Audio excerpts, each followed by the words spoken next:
Maths का chapter 14 हम already start कर चुके हैं, फैक्टराइजेशन, जिसकी एक एक्सरसाइज हम कर चुके हैं, 14.1 भी कर चुके हैं, 14.2 के भी कुछ क्वेश्चंस हमने किए थे पिछली क्लास में। ठीक है, तो आप चाहो तो रिवाइज करने के लिए वो वीडियोस देख सकते हो, वो दोनों अवेलेबल हैं वहाँ पर।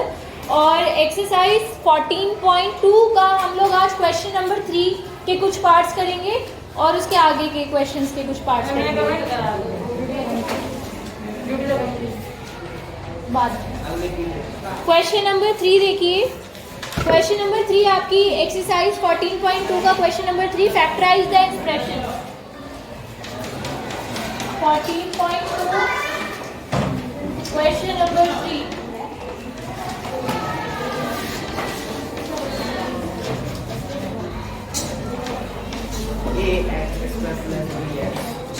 फैक्टराइज करना है यहाँ पर भी।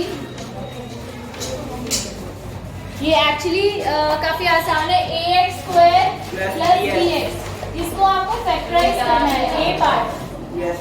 ठीक है, सबसे पहले यहाँ पर हम देखेंगे कि कोई आइडेंटिटी तो अप्लाई नहीं हो रही है, तो आइडेंटिटी तो अप्लाई नहीं हो रही है। आइडेंटिटीज मैंने आपको कराई थी, अब प्रीवियस जो 2 क्लासेस थी उसमें हमने आइडेंटिटी बेस्ड क्वेश्चन सॉल्व किए थे। कितनी आइडेंटिटीज आपने पढ़ी है अभी तक? 3 आइडेंटिटीज आपने इस चैप्टर में अभी तक पढ़ी है। a प्लस बी का होल स्क्वायर, उसको एक्सपैंड करके आता है a² plus 2ab plus b²।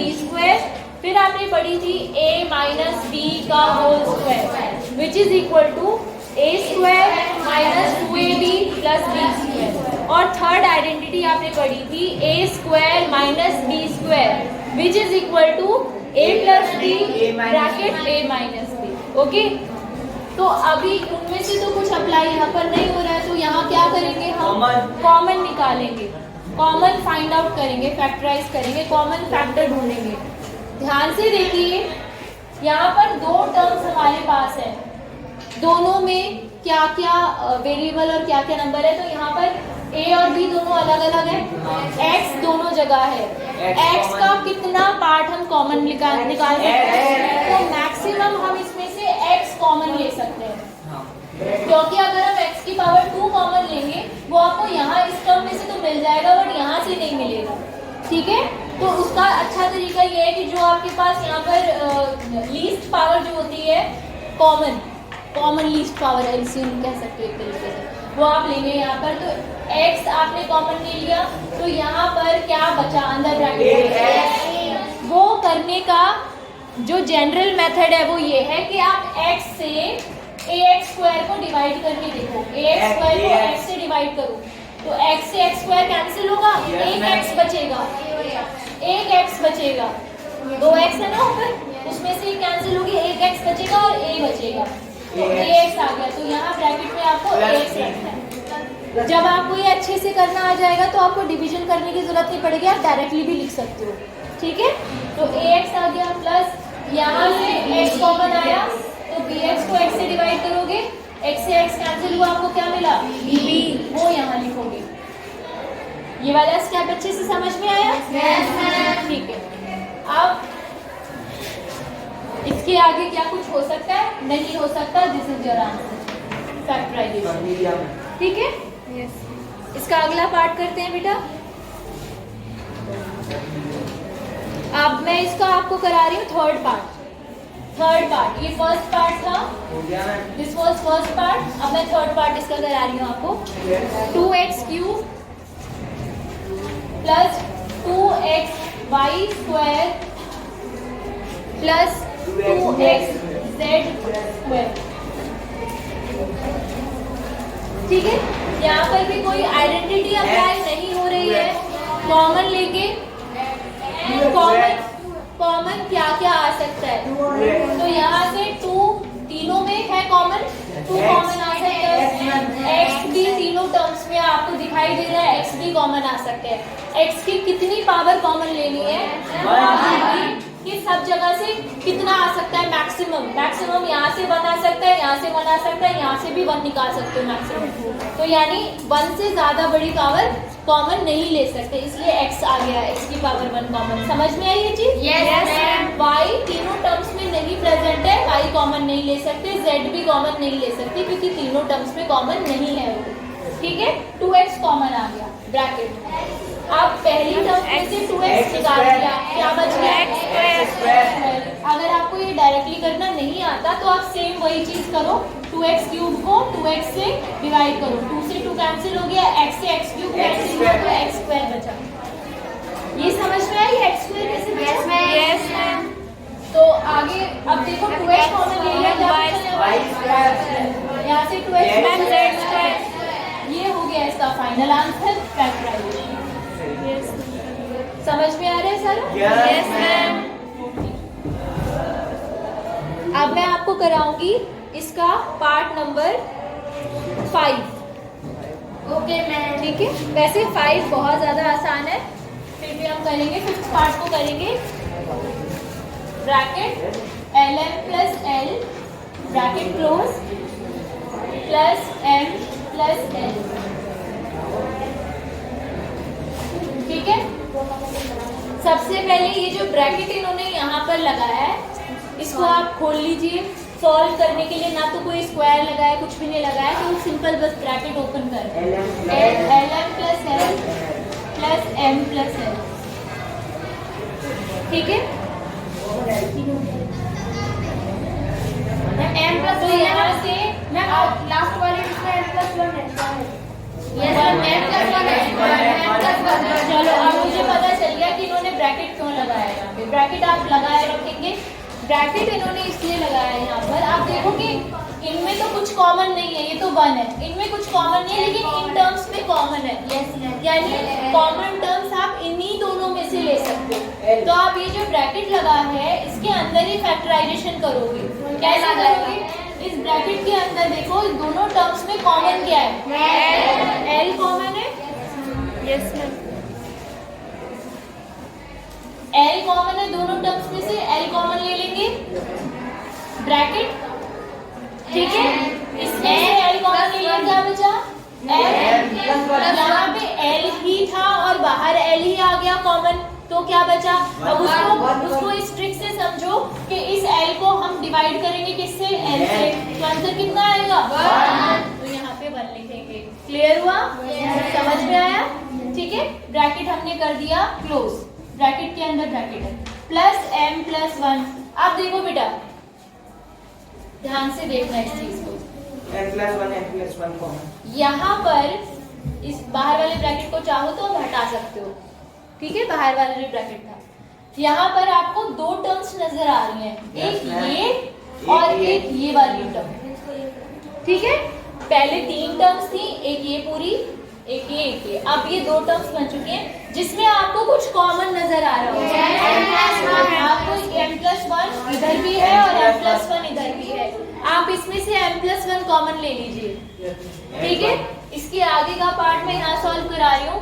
m plus 1 जब हम कॉमन लेंगे तो इस वाली टर्म्स में से टर्म में l इंटू ये पूरी चीज मल्टीप्लाई हो रही है, तो जब आपने ये कॉमन ले लिया तो क्या बचा?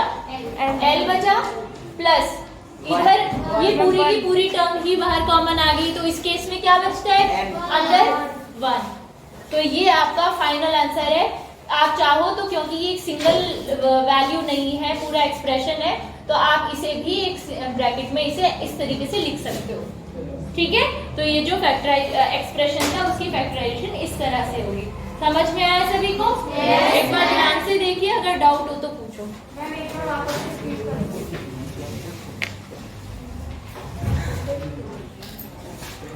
नोट कीजिए, नोट कर लिया? तो अब दोबारा समझिए। बता रहा हूँ, यहाँ देखिए, ये आपका क्वेश्चन था। इस क्वेश्चन में ये चीज ब्रैकेट में दी हुई थी। ये ब्रैकेट में इसीलिए दी हुई है कि यहाँ तो कुछ कॉमन नहीं है, कॉमन इन दोनों टर्म्स में है।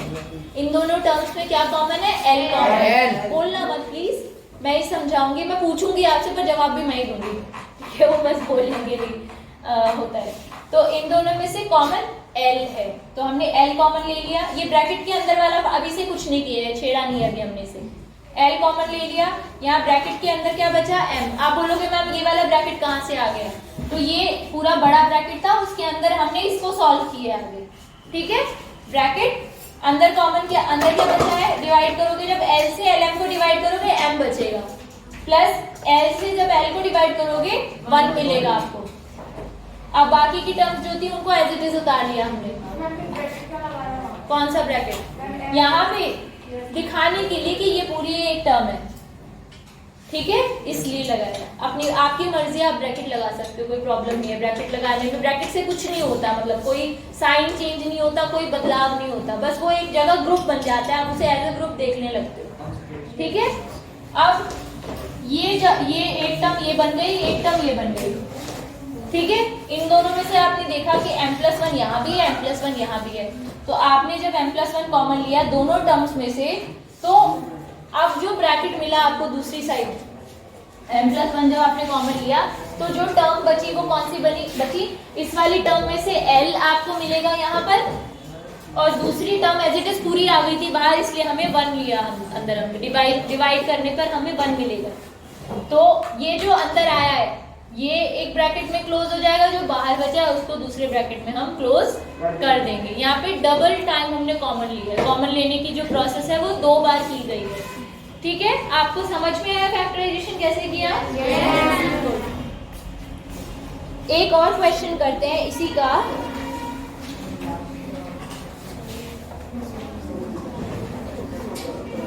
सिक्स्थ पार्ट आप लोग ट्राई करो, जैसे मैंने अभी आपको 5th पार्ट समझाया है, इसका 6th पार्ट हम लोग करते हैं। 6th पार्ट इसी क्वेश्चन का 6th पार्ट क्या दिया हुआ है आपको, देखो यहाँ पर y bracket y plus z plus 9y plus z। यहाँ जो हमने 2 बार फैक्टराइजेशन किया था, यहाँ पर उसी चीज को दिया हुआ है, ये वाला स्टेप दिया हुआ है बेसिकली यहाँ पर। अब आप यहाँ पर ध्यान से देखेंगे जब, तो आपको पता चलेगा कि ये एक टर्म और ये एक टर्म अगर हम माने 2 टर्म्स, तो इन दोनों टर्म्स में एक चीज कॉमन है, वो क्या है, y प्लस z। इसको आप कॉमन ले लीजिए, y प्लस z को आप कॉमन ले लीजिए, एक ब्रैकेट में लिख दीजिए कॉमन लेकर। अब जब आपने y प्लस z को कॉमन लिया तो जो बचा यहाँ और यहाँ से 9 बचा, उसे आप दूसरे ब्रैकेट में लिख दीजिए, ये हो गया फैक्टराइजेशन। बोलो समझ आया या नहीं? Yes ma'am. कीजिए, हम कर लिया।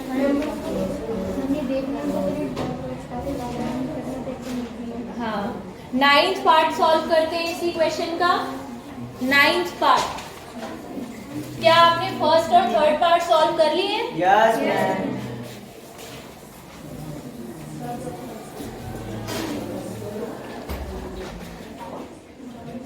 इस क्वेश्चन का 9th पार्ट हम कर रहे हैं।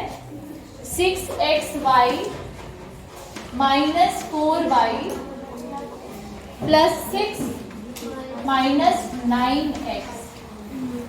अब यहाँ पर हम क्या करेंगे, जो ये टर्म्स हैं इनको आप इस तरीके से रखिए, इस तरह से इनको अरेंज कीजिए कि आपको कॉमन टर्म्स एक साथ रहे। अच्छा, आप चलो यहाँ देखते हैं, इसको ऐसे ही रहने देते हैं। आप मुझे बताइए क्या इन दोनों टर्म्स में से कुछ कॉमन मिल रहा है? पहले इन दोनों को सॉल्व करते हैं। y कॉमन ले लेते हैं, y कॉमन लेंगे तो आपको यहाँ से क्या मिलेगा, 6x, और यहाँ से क्या मिलेगा, 4, प्लस यहाँ पर कुछ कॉमन है क्या? यस 3 को मैम अगर वैसे करके 3 ब्रैकेट में 2 माइनस 3x कर सकते हैं। हाँ, इसमें से 3 कॉमन आ सकता है ना, वो कह रहे हो आप, बिल्कुल। लेकिन इसमें इसको अब देखो यहाँ और तो कुछ कॉमन नहीं मिल रहा है, मतलब फैक्टराइज। हाँ, इसमें से और भी तो कॉमन आ सकता है, एग्जैक्टली मैं वही कहने वाली थी अभी। इसमें से आपने नंबर तो कॉमन लिया ही नहीं, 6 और 4 में से भी तो कॉमन आ सकता है। 6 और 4 का कॉमन फैक्टर क्या होता है? 2 होता है ना, हाईएस्ट कॉमन फैक्टर। तो 2 भी कॉमन आएगा और y भी कॉमन आएगा। अब आप देखो ब्रैकेट में आपके पास क्या मिला, 3। मतलब आप कैसे करोगे इस वाली टर्म को, 6xy को 2y से डिवाइड करके देखो, 3x माइनस y से y कैंसिल हो गया, 2 से 6x कैंसिल होगा, आपको मिलेगा 3x। तो यहाँ पर आप लिखेंगे 3 3x माइनस, फिर 4y को 2y से डिवाइड करके देखो, y से y कैंसिल हो गया, 2 आपको मिलेगा, यहाँ पर आप लिखोगे 2। बोलो समझ आया? Yes yes ma'am. अब ये जो दो टर्म्स है इसमें से क्या कॉमन आ सकता है? प्लस 3 कॉमन आ सकता है। x तो दोनों जगह नहीं है, x कॉमन नहीं आएगा। 6 और 9 का जो हाईएस्ट कॉमन फैक्टर है, कौन सा नंबर है जिससे 6 और 9 दोनों कट सकते हैं? 3। तो प्लस 3 आप कॉमन, सिंबल का ध्यान रखना, अगर सिंबल नहीं लगाओगे तो पूरा मीनिंग चेंज हो जाएगा। अगर यहाँ पे कोई सिंबल नहीं होता तो ये मल्टीप्लिकेशन हो जाता है, जबकि यहाँ पे हमें ये प्लस करके टर्म है। प्लस 3 कॉमन लेंगे, ब्रैकेट में आपको मिलेगा 3 से 6 को डिवाइड करो 2 माइनस 3 से 9x को डिवाइड करो 3x। तो यहाँ पर आपको 3x मिला, यहाँ पर भी आपको 3x मिला, लेकिन आपको एक अंतर नजर आ रहा होगा। माइनस का ही प्लस का। यस, अभी मैं बताती, इसको नोट करो पहले, यहाँ तक कर लिया। देखिए हमें एक ये वाली ट्रिक हम लगाते थे ना, कॉमन लेने वाली ट्रिक लगाते थे, तो वही वो चीज हमें यहाँ लगानी, लेकिन यहाँ कॉमन तो तब लेंगे जब ये सेम होगा। बिल्कुल सेम क्या तो है, लेकिन कुछ अंतर है, साइन का अंतर है।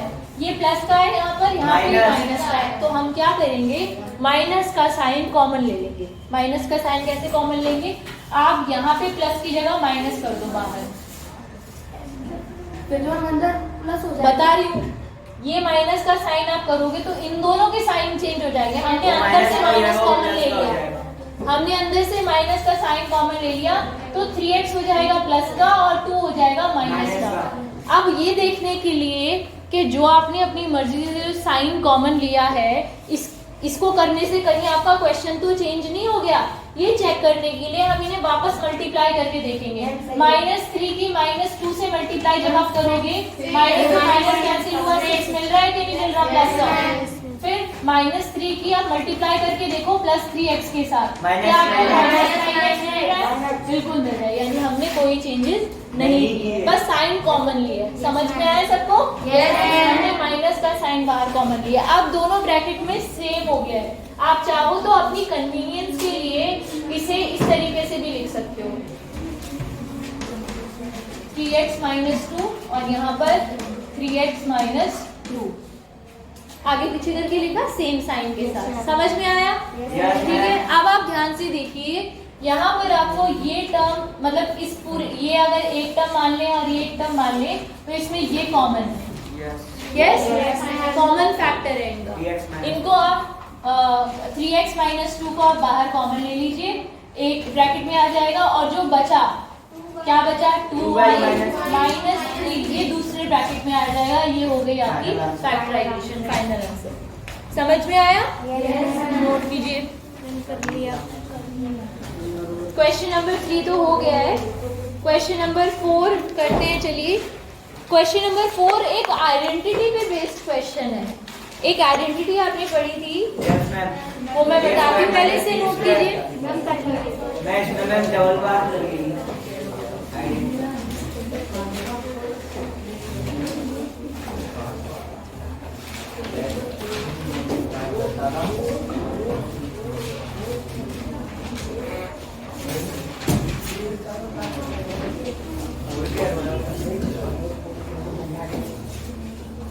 हो गया बेटा question solve? Yes ma'am. Pen उठा लो ध्यान से।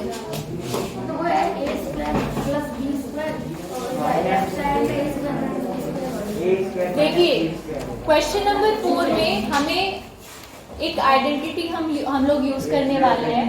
आपने एक आइडेंटिटी पढ़ी थी बेटा, ये नोट कर लिया आपने कंप्लीट? इसे शुरू करने से पहले मैं आपको याद कराती हूँ, आइडेंटिटी नंबर 3 जो पढ़ी थी हमने वो थी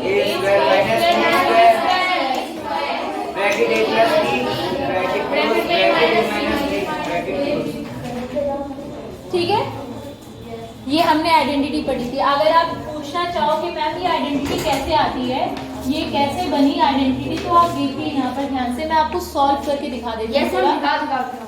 आप a plus b a minus b bracket में लिखा हुआ है। यहाँ पे मैंने आपको बताया था कि अगर बीच में कोई साइन नहीं है यानी यहाँ पर मल्टीप्लाई हो रहा है, तो आपने अपनी 7th क्लास में आपने मल्टीप्लिकेशन पढ़े थे पॉलिनोमियल्स के। तो ये कैसी टर्म्स है? बाइनोमियल टर्म है। दो टर्म यहाँ पर है, बाइनोमियल एक्सप्रेशन है, दो टर्म यहाँ पर है, दो टर्म यहाँ पर है। इनकी मल्टीप्लिकेशन हम कैसे करते थे? पहले a की मल्टीप्लाई a से कीजिए, फिर बीच में फिर a की मल्टीप्लाई माइनस b से कीजिए, तो माइनस का साइन आएगा। Yes ma'am. तो a की मल्टीप्लाई b से कीजिए। अब b की मल्टीप्लाई इस b की मल्टीप्लाई a से कीजिए और फिर b की मल्टीप्लाई माइनस b से कीजिए। क्या इस चीज को सबको समझ में आई ये चीज? यस। यहाँ से आपको मिला a स्क्वायर, यहाँ से आपको मिला माइनस ab, यहाँ से आपको मिला प्लस ab। बी ए कहो ए बी कहो एक ही बात है ना? और यहाँ से आपको मिला माइनस ए बी और plus A B same term है, लेकिन डिफरेंट साइन के साथ कैंसिल होकर 0 हो जाएंगी और आपको फाइनल आंसर मिला ए स्क्वायर। आपको समझ में आई आइडेंटिटी? ठीक है, इस तरीके से बनती है ये आइडेंटिटी। तो अब इस आइडेंटिटी का यूज करेंगे हम। ये क्वेश्चन आपने नोट कर लिया? क्वेश्चन नंबर 4 हम लोग कर रहे हैं।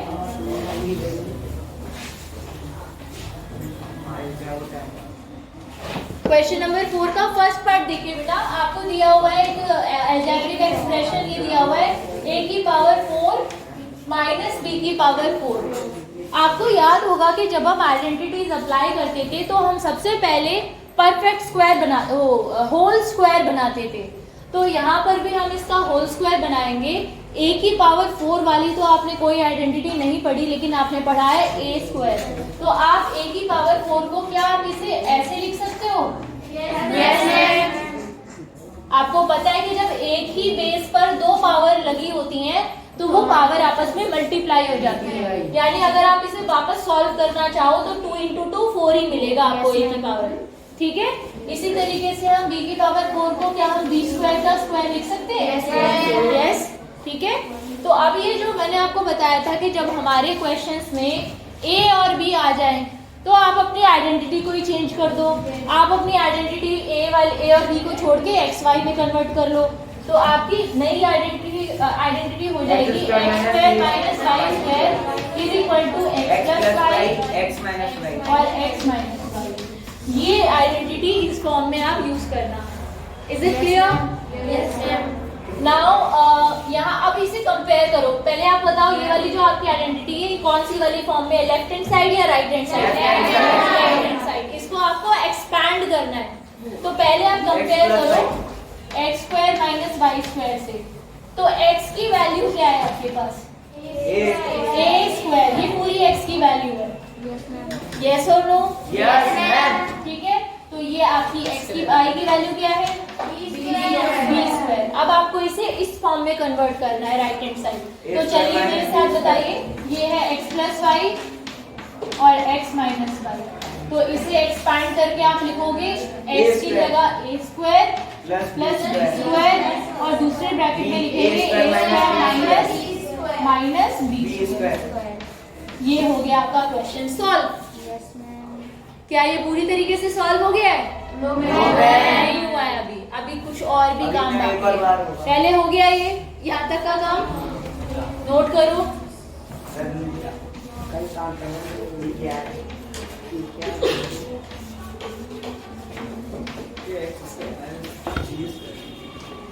अब इसको देखो, ये मैंने वही उसको यहाँ लिख दिया है, संतक को दोबारा से लिखा है यहाँ पे।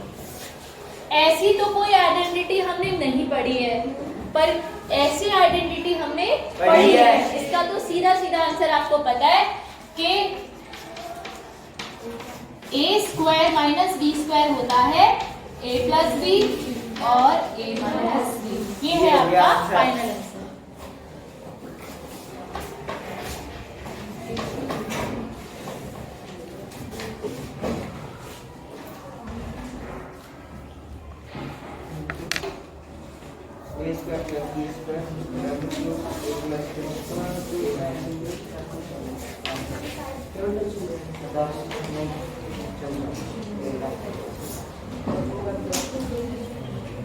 अगला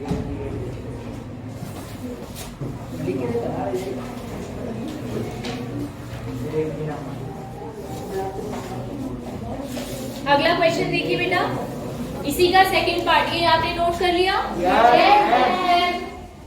जिनकी हाइट कम है वो आगे बैठा कीजिए। मैम रोटेशन में बैठने के बाद रोटेशन से सबसे पहले रोटेशन ठीक है, बट स्टिल अब किसी दिन उनका जो दिन ऐसा आ गया जिसमें उन्हें पीछे बैठना है, जब उनकी हाइट कम है तो उनको उस दिन, वो तो पूरा दिन वेस्ट हो गया ना उनके लिए, उनको तो कुछ दिखेगा ही नहीं। मैम दिखा है वो बार बार उठ उठ के देख रहे हैं। आगे आगे बैठ जाओ बेटा, जो लंबे बच्चे हैं वो पीछे बैठ जाओ। अनुराग आप पीछे बैठ जाओ। मेरी तो हाइट बहुत कम है। विशाल आप भी पीछे बैठो बेटा।